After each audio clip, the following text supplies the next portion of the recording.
In this video, we'll be focusing on solving IB physics past problem about topic 2 mechanics. So this is for SL student on paper 1 question. To an object undergo a inelastic collision, which of the following is correct in respect of both conservation momentum and conservation of total energy of the system? So for inelastic collision, their total energy is conserved. Their total momentum is also conserved. However, their kinetic energy is not conserved. So the correct answer will be C. Right. So this is for inelastic collision. And for elastic collision, both energy, momentum, and kinetic energy are conserved in the system. A gas atom strike a wall with speed v at an angle theta to the normal of the wall. The atom rebound at the same speed v and angle theta. Which of the following gives the magnitude of momentum change of the gas atom? So momentum change is equal to final momentum minus initial momentum, right? So you can calculate their final momentum and initial momentum. So to do this, we can separate them into different components. So this is the initial momentum, and this is the vertical component, which is equal to mv sine theta, right? And horizontal component is equal to mv cosine theta. And for your final momentum, you can also separate them into horizontal and vertical component. So for the vertical component, actually the arrow should not be in this direction. It should be in this direction. Right. And here's theta. So it's still equal to mv sine theta, and this is equal to negative mv cosine theta. So here is also negative, actually. So the reason why I have a negative sign in front is because they are vector, and here they're saying the speed v, which is a scalar, so I'm putting a negative sign here. So in the vertical direction, your change in momentum is equal to negative mv sine theta minus negative mv sine theta, which is equal to plus mv sine theta, which is equal to 0. But for your horizontal direction, your change in momentum is equal to negative mv cosine theta minus mv cosine theta, which is equal to negative 2 mv cosine theta, right?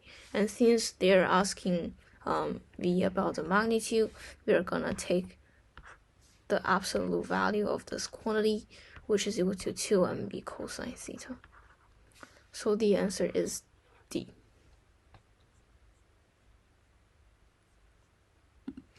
The initial kinetic energy of a block moving on a horizontal floor is 84 joules.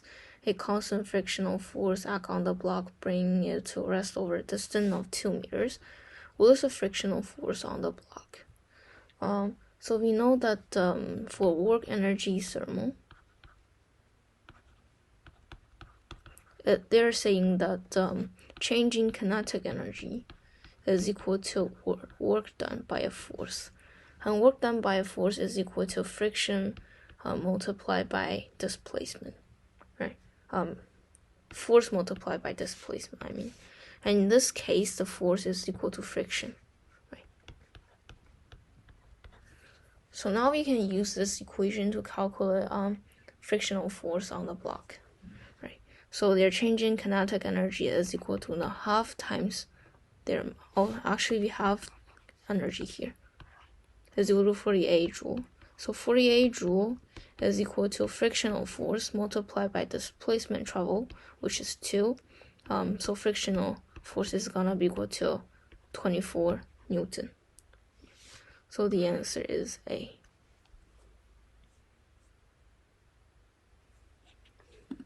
An object A and B collide together. They end up joining together in stationary. During the collision, a force of positive F is exerted on object A by object B. According to Newton's third law, there will be a force of Y. So Newton's third law saying that action force is equal to reaction force. And their direction is opposite, but magnitude is equal.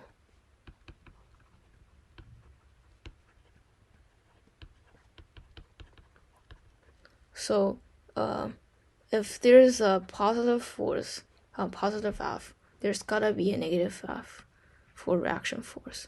So C and D are wrong. And since the force is exerted on object A by B, there must also be a force exerted on B by an object A. So B is the correct answer.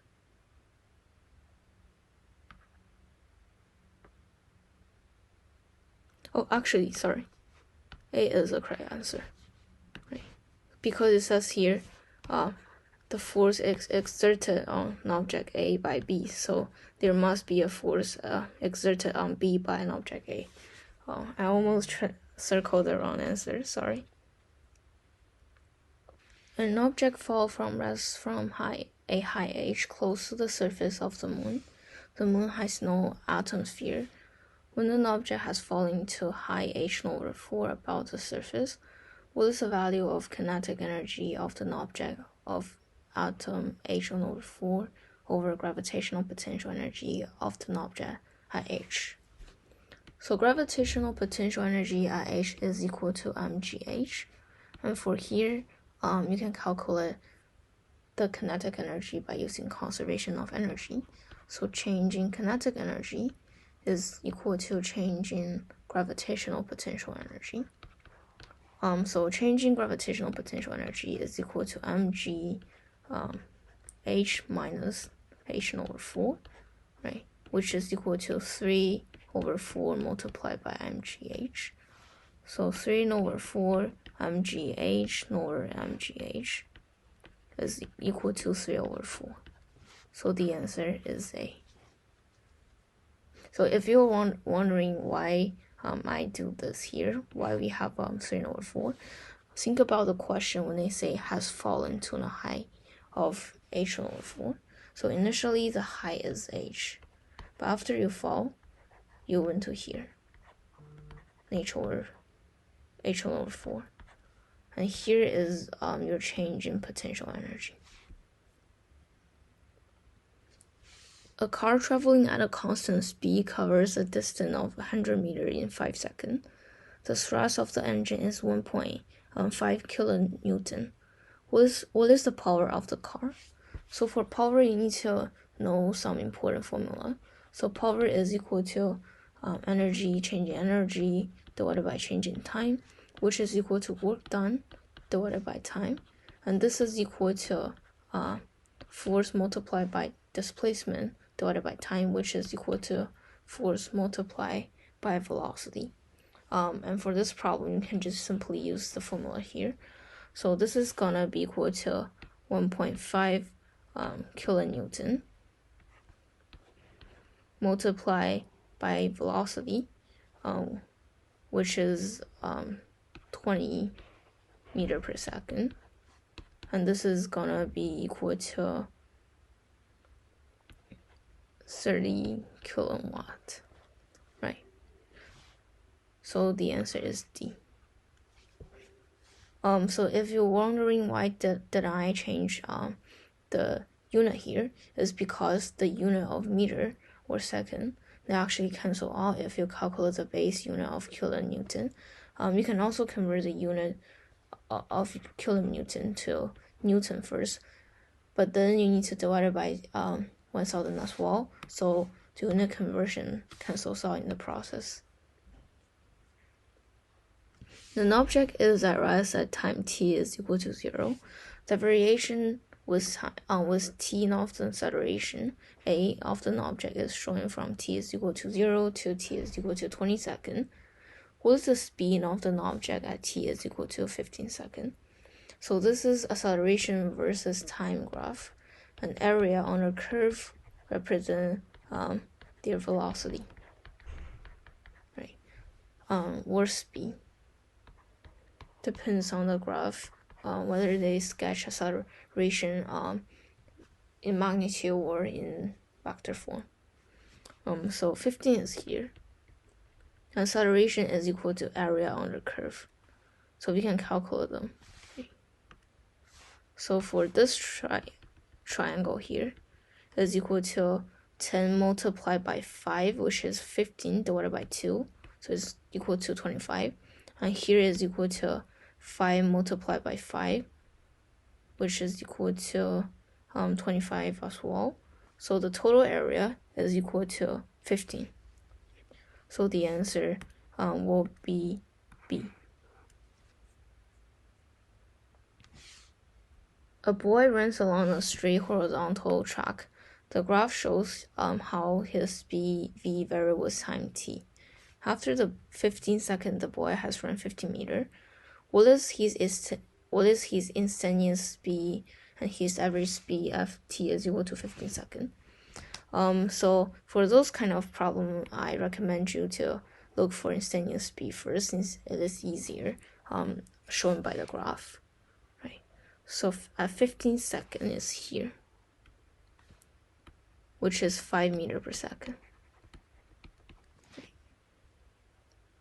So you know A and B are wrong, and we only have C and D. And we know it's obvious that in this graph, instantaneous speed is different from average speed. So you can just directly choose C. You can also calculate their average speed if you want, but I'm not gonna show that in this problem, since it's not very hard. A graph shows a variation of force acting on an object moving in a straight line with distance moved by the object. Which area represents work done on an object during its motion from P to Q?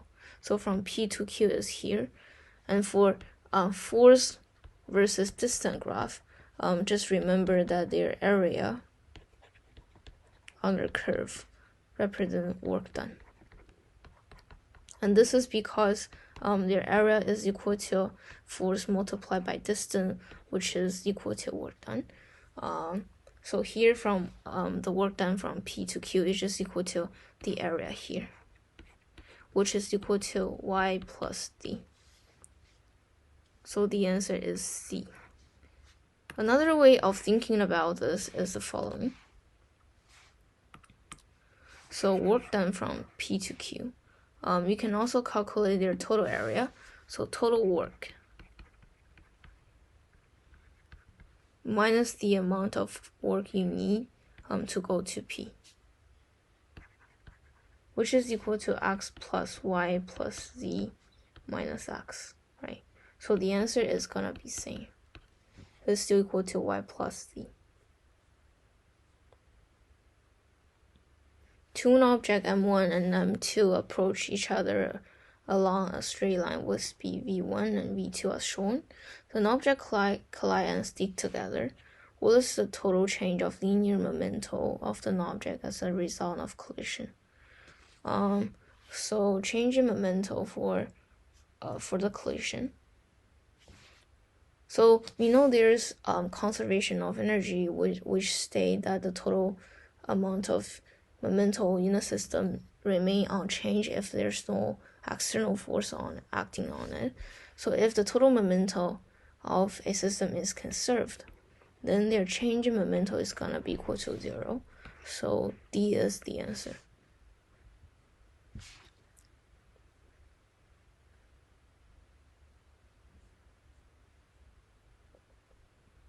Two balls of different masses are dropped from top of the tall building, one after the other. The distance between two balls is gonna be what?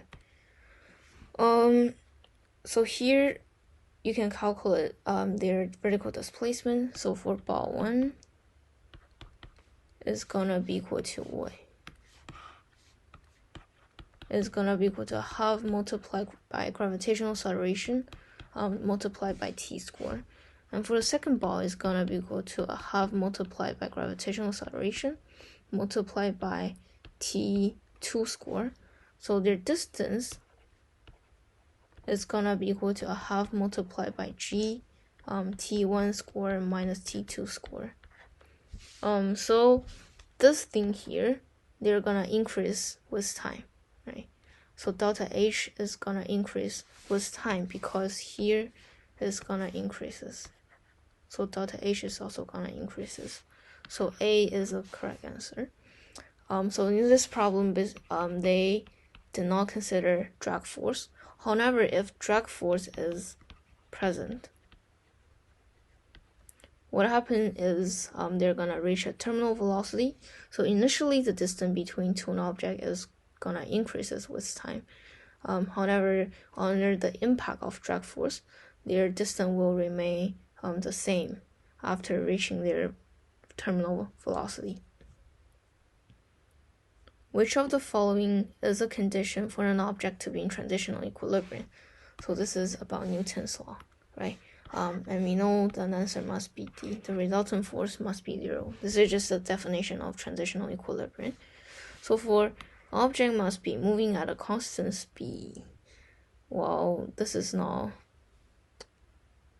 the correct answer, because when an object is moving at a constant speed, it does have a net force of 0. However, when an object is in stationary,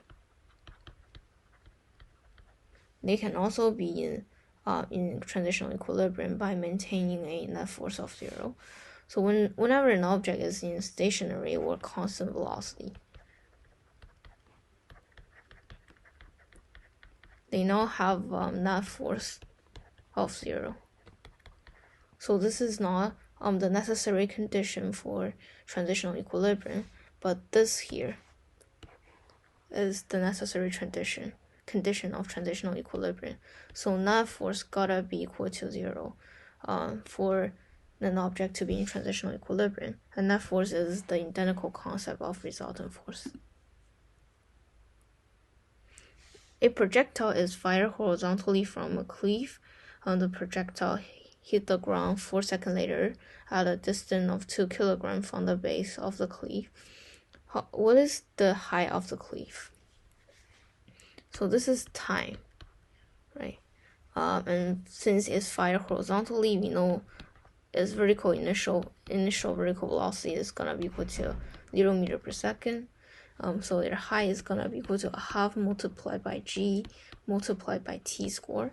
So horizontal distance here does not play a really important role in this problem. It's just a condition they gave to confuse student. So this is gonna be equal to 1/2 multiplied by 10 multiplied by 4 square, which is equal to 5 multiplied by 16, and this is equal to 18. So the answer is B. The momentum of a particle stay constant provided that the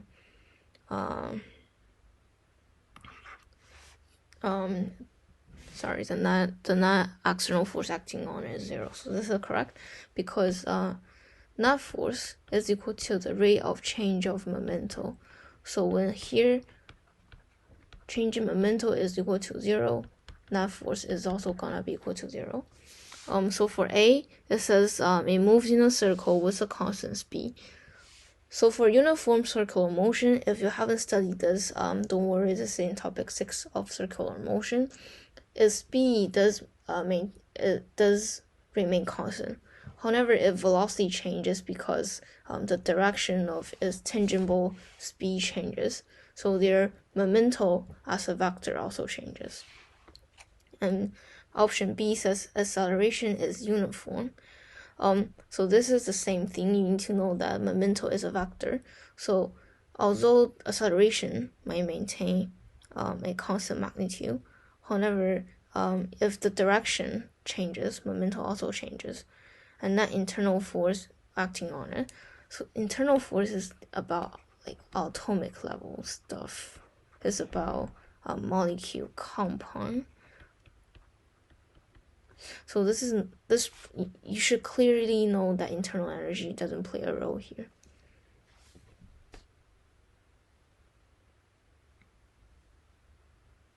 Oh, by the way, for B, my explanation is a little bit vague for an option B. Acceleration is in uniform. You can directly know that their velocity gotta be changing all the time. So if their velocity changes, their momentum cannot be the same. Momentum is not gonna stay in constant. So those two options, they contradict each other.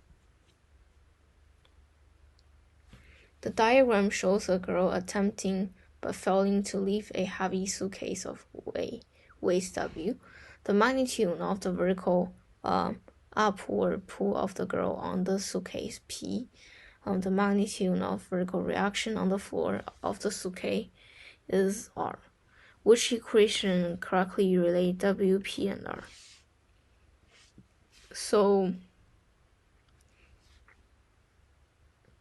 we have reaction force of R from the floor that's pointing in this direction, and we also have a force of weight, and you also have a vertical pull of P, but it fails to lift, so it's in stationary. In stationary meaning that net force is equal to 0, so the vertical force in upward direction gotta be equal to vertical force in downward direction. So P plus R is gonna be equal to W. So A is the correct answer. A net force acts on a body. Which characteristic of the body will definitely change? So we have a net force here. A net force is equal to mass multiplied by acceleration. So if there's a net force, a constant net force, the acceleration is gonna maintain a constant value. So how do we do this problem? So think about momentum. Net force is also equal to change in momentum divided by change in time. So if there is a if there is a net force, there gotta be momentum.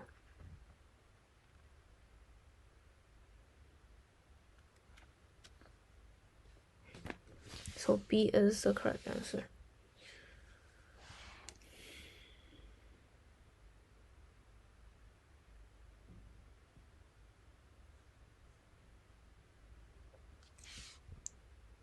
The stone is thrown vertically upward from the surface of Earth. Which of the following quality will not become 0 while the stone is in air? So the speed is wrong because when the stone is at the maximum height, it's gonna have a velocity of 0. Velocity is also wrong because at maximum height, your velocity is equal to 0. Momentum. So if your velocity can be 0, your momentum can also be equal to 0. Acceleration is correct because there's always a constant acceleration by Earth, which is equal to 9.81 meter per second squared.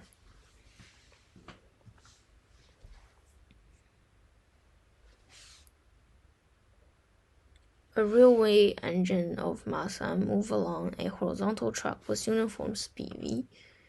The total resistive force acting on an object is F. Which of the following is the power of the engine? So by deriving the formula of power, we directly know that P is equal to mv, and we have derived this formula in the above question, I think. I don't remember which problem it is, but I think I have derived the formula. So basically, power is equal to changing energy divided by changing time, which is equal to work done divided by changing time. Work done is equal to force multiplied by displacement divided by changing time. So it's equal to force multiplied by velocity, since displacement divided by time is equal to velocity.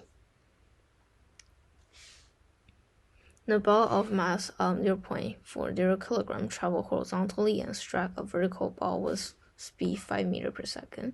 It rebound horizontally with a speed of 3.0 meter per second.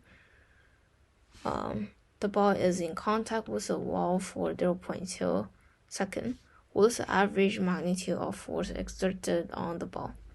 So this one is asking about changing momentum, impulse, and force, the connection between different quantity. So here's just a general recap. So impulse is equal to net force multiplied by change in time, which is equal to change in momentum. And here they're asking about your force. So force is going to be equal to change in momentum divided by change in time, which is equal to their mass, 0.40, multiplied by their final velocity, negative 3.0 since it's in the left direction, minus 5.0 divided by 0.2. And this is equal to 0.4 multiplied by 8 divided by 0.2, which is equal to 1.6. I think, is this equal to 1.6? I think this is equal to, this is equal to 16. My math is horrible. So the reason why I ignore the negative sign here is because they're asking about average magnitude. So D is the answer. An object is projected vertically outward at a time is equal to 0, air resistance is negligible. The object passes the same point about its starting position at time is equal to 2 seconds and 8 seconds. If g is equal to 10 meters per second, what is the initial speed of the object? So let me draw the path of the motion first. So this is your initial position, and then it reached this point here, and then it goes to its maximum height here, and then it fall back and reach the same point again, and then goes down till the starting point again. And here to reach this point it takes 2 seconds.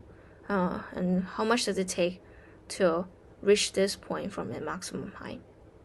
Well, at the maximum height it has a velocity of 0 meters per second, and we can see that this part here and this part here, this green arrow here, they have the same vertical displacement, so it's gonna take the same amount of time to reach the maximum point, a maximum height from this point, and to reach this point from a maximum height.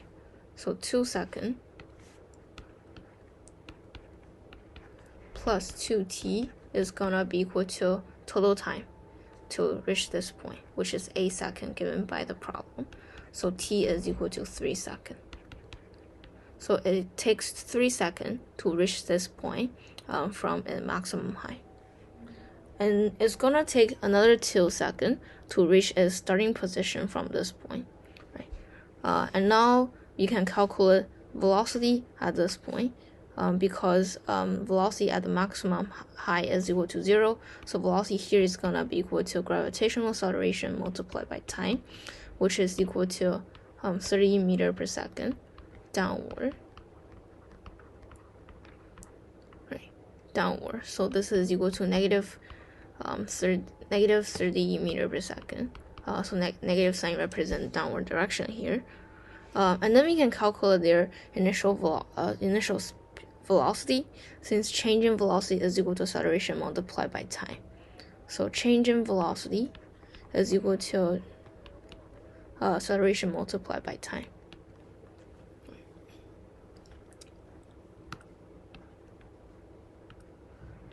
And change in velocity is equal to final velocity. So final velocity referring to here. So how much does it take for an object to go from this point to its starting point?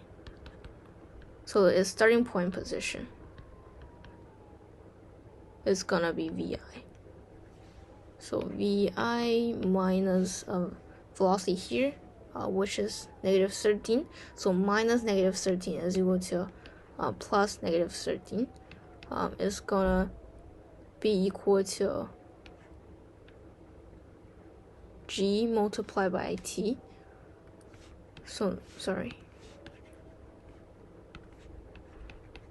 negative 10 multiplied by 2 is equal to negative 20.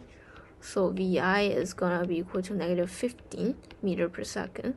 And this does make sense because we are calculating how much does it take to go from this point to the starting position. So it's going downward, and that's why it has a negative sign here. But the problem is asking the initial speed. So here it's asking the velocity it takes to go up. So here, if it's going upward, you want a positive sign. So it's gonna be equal to 50 meter per second. And if this seems a little bit confusing, you can think about the question in this way. So let me erase this part here. Well, we know it takes 2 seconds to go this point, to go from its starting position to this point. And here, it's gonna have a velocity of 20 meter per second here. Right? Because velocity gonna be equal to each other, right? At this point, velocity is gonna be equal to each other. So change in velocity, so 20 minus their initial velocity is gonna be equal to change in time multiplied by change in acceleration here. Oh, sorry, here is 30 meter per second. And this is equal to negative 20, I think. Yeah, this is equal to negative 20. So their initial velocity is gonna be equal to 30 plus 20, which is equal to 50 meters. So you're gonna have the same result. It's just a different method to solve the problem. Which of the following is proportional to the net force acting on the body? Speed, velocity, rate of change of velocity, rate of change of speed. So net external force. So net external force is equal to mass multiplied by acceleration, which is equal to change in momentum divided by change in time. So change in velocity divided by change in time multiplied by their mass. So F naught here is proportional to change in velocity divided by change in time, right? So D is the correct answer. Which statement applied to an object in transitional equilibrium? So net force, resultant force is equal to 0. So C is correct. A lift elevator is operated by an electric motor. It moves between 10th and 2nd floor at a constant speed. One main energy transformation during the journey is what? So it says kinetic energy or whatever. So you see here is constant speed, so no change in kinetic energy. Okay. So you immediately know that A is wrong, B is wrong, C is wrong. So the only correct answer is D.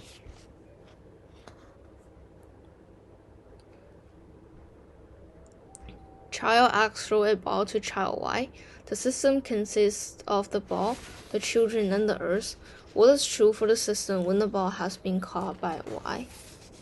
So the momentum of child Y is equal and opposite to the momentum of child X. The speed of rotation of Earth will have changed. The ball has a net momentum while it is in air. Has no net momentum. Sorry. The momentum of the system has not been changed.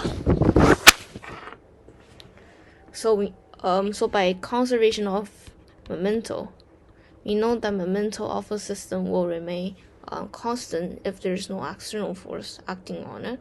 So the answer will be D in this problem. Momentum is conserved. The graph shows how the displacement d of an object varies with time t. The tangent to the curve at time t1 is shown. Which of the following gives the speed of an object at point P? So displacement versus time graph, their gradient represent velocity. So it's gonna be A. Oh, so this is the last problem for page 10. An object initially at rest travel a distance d in time t at a constant acceleration. What is the time taken for an object to travel 16d from rest at the same acceleration? So think about proportionality in this problem. So initially at rest, meaning they have an initial velocity of 0 meter per second, having a constant acceleration, and displacement is equal to d. So d is gonna be equal to 2.5 times acceleration times t square. If you don't know why this is the formula we use, is because displacement is equal to initial velocity multiplied by time plus a half time acceleration times t square. So when initial velocity is equal to d is equal to 0, d is equal to 1/2 multiplied by acceleration, and then multiplied by t square. And for 16d in this problem, let me solve for t first. So t is gonna be equal to 2d multiplied by a, and then you need to take the square root. And for 16d is gonna be equal to 1/2 multiplied by acceleration a, t2 square. So t2 is gonna be equal to 32d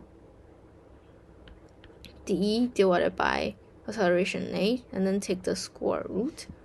And this is equal to like 16, the square root of 16.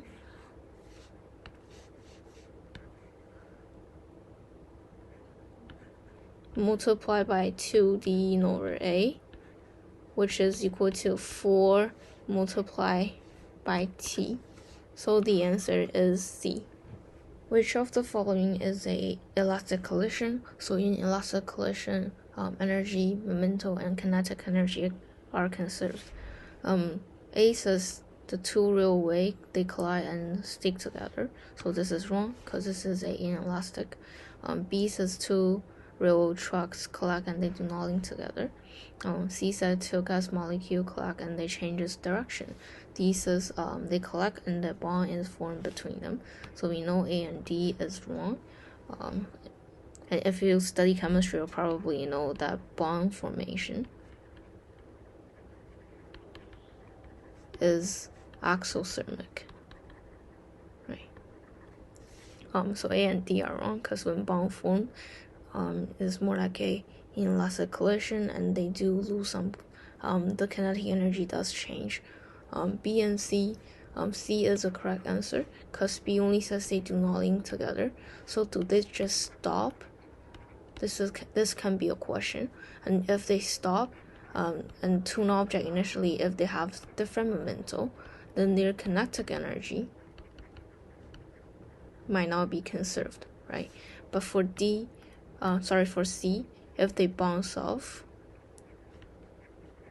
we know that their kinetic energy is conserved. So C is the correct answer. An egg is dropped on the floor. An egg dropped on the floor is likely to break. However, when it is wrapped in a cloth, it is likely to break. This is because both increase the time for which the force of the ground act on the egg, where it reduces the momentum of the egg, reduce the change in momentum of the egg, or reduce the impulse acting on the egg. So by using conservation of energy, we know that momentum is conserved. So B is wrong. C is also wrong. D is also wrong.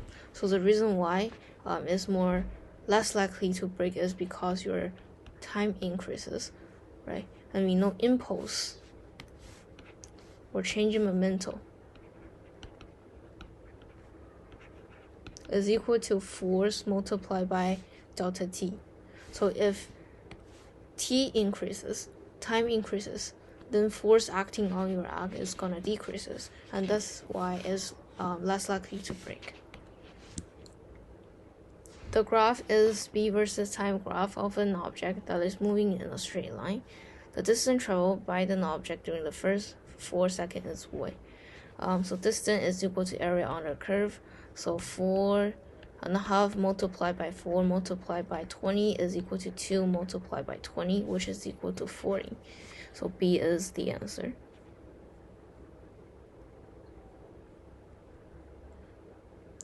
An object mass m1 has a kinetic energy of E1. Another object has mass m2 and kinetic energy E2.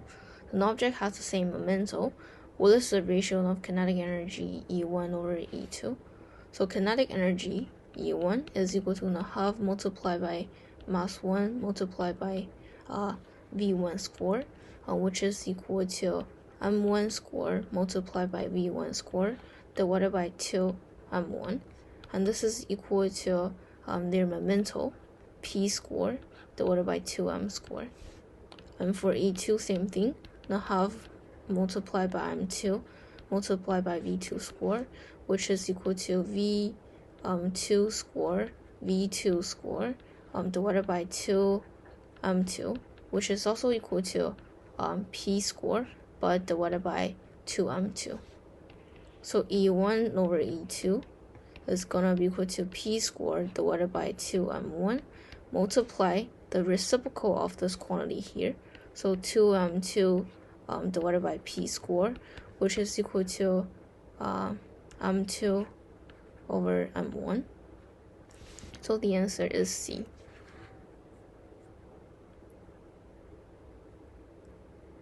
The graph shows the variation with time t of the force F acting on an object of mass 15,000 kilogram. The object is at rest t is equal to 0. What is the speed of the object when t is equal to 30 seconds? So 30 seconds is here, and you need to calculate speed. So how do we solve this problem? Well, we know their mass. We also know force and time. So when you have a graph, think about what their gradient represent or area on the curve. So force multiplied by time is equal to change in momento, which is equal to mass multiply final velocity minus initial velocity, right? And we know initially the object is at rest, so initial velocity is equal to 0. So Vf is gonna be equal to F multiplied by delta t divided by their mass. And this quantity here, F multiplied by delta t, is equal to change in momento, which is equal to area on the curve here. So area here is equal to 1/2 multiplied by 6 multiplied by 13. And force is in kilonewton, so you need to multiply by 1,000. This is gonna be equal to 90 multiply 1,000. And then divided by their mass, so 15 multiplied by 1,000. This is gonna be equal to 6. So the answer will be B.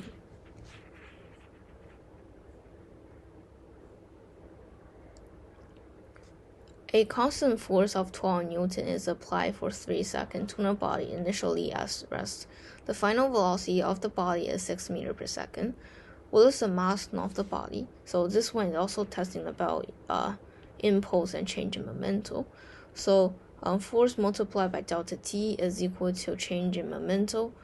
So in this case, since its initial velocity is equal to 0, so mass multiplied by final velocity. So mass is gonna be equal to force multiplied by delta t divided by final velocity, which is equal to 12 multiplied by 3 divided by 6, and this is equal to 6. So B is the answer. A block of mass m is moving at a constant velocity v along a frictionless surface that is height h above the ground. So here is a diagram. Which expression gives the work necessary to maintain the constant velocity? So work done is equal to change in kinetic energy. And since an object is at constant velocity, change in kinetic is equal to 0, so work done is also equal to 0. So the answer is D. The vehicle is driving up a hill at a constant speed. Which of the following best describe the energy changes involved? So we have chemical energy is converted to gravitational potential energy. So when you chemical energy is converted to gravitational energy, sound energy, and thermal energy. Gravitational potential energy is converted to chemical energy, or gravitational potential energy is converted into chemical energy, sound energy, and thermal energy. Right. So when we see it's driving up a hill, we know that its potential energy increases. So some energy is going to be converted into gravitational potential energy. So C and D are wrong. And now we have option A and B. So for a vehicle, it also involves some thermal energy since it like burn fuel. So B is the answer. And when you are solving problem, just use your intuition. You should also know that B is the correct answer.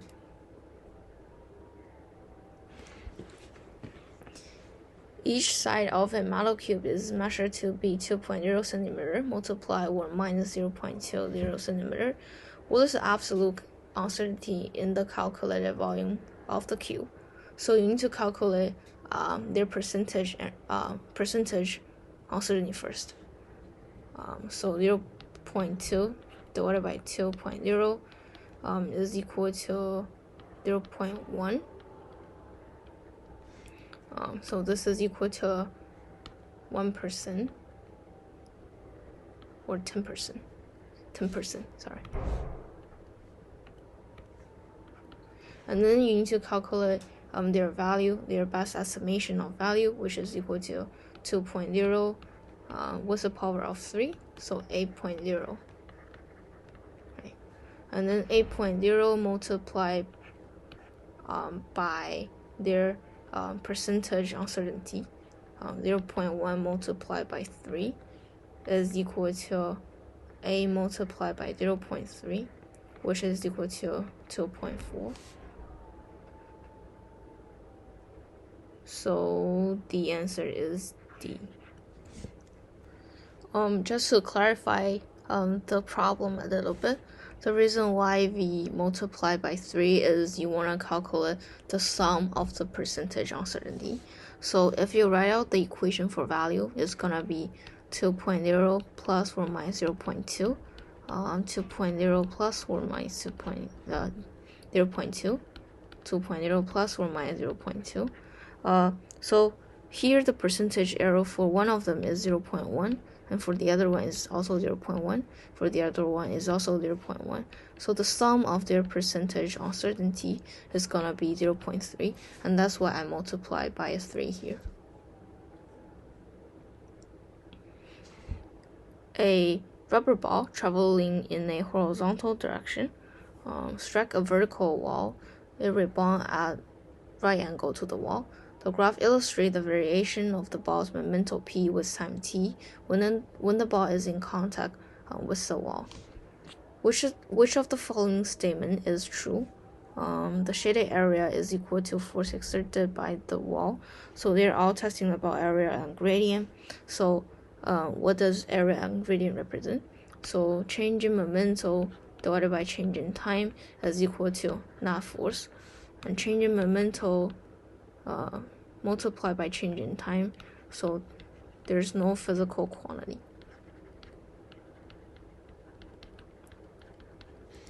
So A and B are wrong. So the gradient is equal to the force exerted by the wall on the ball, or the force the gradient is equal to the force exerted by the ball on the wall. So go back to the problem. It says a rubber ball is traveling in the horizontal direction and it struck a vertical wall. So the force is applied by the wall on the ball. So C is the correct answer. Two balls X and Y with the same diameter are fired horizontally with the same initial momentum from the same height above the ground. the mass of X is greater than the mass of Y, our resistance is knowledgeable. What is correct about the horizontal distance traveled by X and Y and time taken by X and Y to reach the ground? So for this one, they are testing about like motion in 1 dimension and motion in 2 dimension. So they have a same momentum, right? So X multiplied by Vx. So Vx represent their horizontal velocity is equal to y multiplied by Vy. And because m1, so mass of X is greater than mass of Y, we know that Vx is less than Vy. So the horizontal velocity of mass X is less than the horizontal velocity of mass V. So their horizontal distance, so I'm gonna represent them with a letter S is equal to Vx multiplied by T. This is for mass X, and Sy is equal to Vy multiplied by T. So horizontal distance of X will be less than horizontal distance of Y. So A and B are wrong. And for the vertical direction, time to reach the ground is gonna be same, because mass does not impact how much it takes for an object to reach its ground. And if you want to know why it doesn't impact, so I can illustrate here. So assuming this is their initial horizontal velocity, and this is high h, so h is gonna be equal to a half multiplied by g multiplied by t squared. So t is equal to the square root of 2h divided by t. So when air resistance is knowledgeable, the time taken does not depend on mass. And this is a very important concept to understand. Right? And it's also being frequently tested by IBO.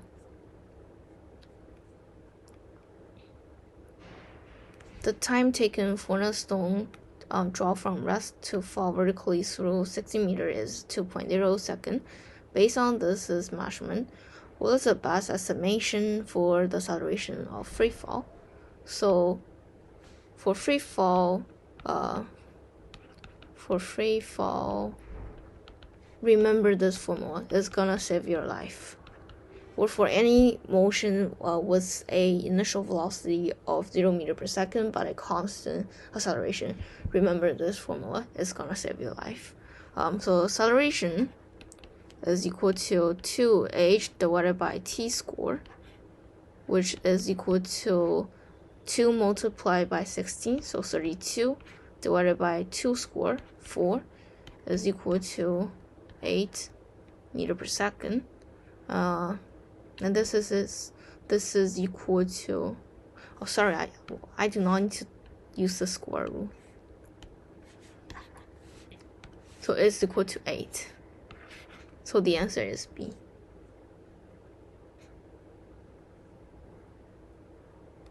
Two identical spheres, each of mass m and speed v, travel toward each other on a frictionless surface in vacuum. The sphere undergo a head-on elastic collision. Which statement correctly describe the spheres after collision? So their total momentum is 2mv. So let's calculate their initial momentum, since momentum is conserved in the system. So their final momentum is equal to their initial momentum, which is equal to the total momentum in the system. So here it's gonna be mv with a negative positive sign, since it's going to the right direction. But here it's gonna be negative mv. So the total momentum is gonna be equal to 0. So A is wrong. B, each sphere has a zero momentum. Well, you can be certain about this, because as long as the system has a momentum, a total momentum of 0, as long as the momentum of the system is conserved, momentum of one individual sphere does not really matter. So B is also wrong. Kinetic energy of the sphere is mv squared, or D says each sphere has 0 kinetic energy. So C is the correct answer, and D is not correct. right? Because as we said before, you cannot be sure about velocity of sphere after the collision, simply because it have an initial momento of 0. And you can also prove option C by using some simple algebra, right?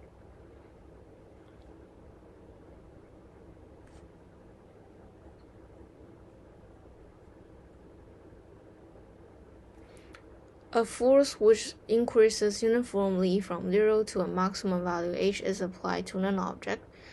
The object does not move until the force exceeds 0.5 f. As the force increases from 0.5 f to f, the object moves a distance x in the direction of the force. What is work done by this force? So how do we do this problem? So how I did this problem is I draw a graph. So on the vertical axis is force, and here is distance, and here is 0.5 f, and here is f. So when the force exceeds 0.5 x, it moves for a distance of x. So it's gonna be something like this.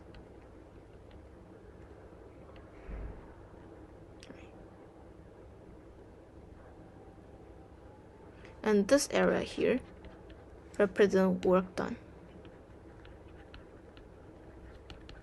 Right. And then you can calculate the area here. So let me just redraw this graph. So here is gonna be equal to 0.5 f x.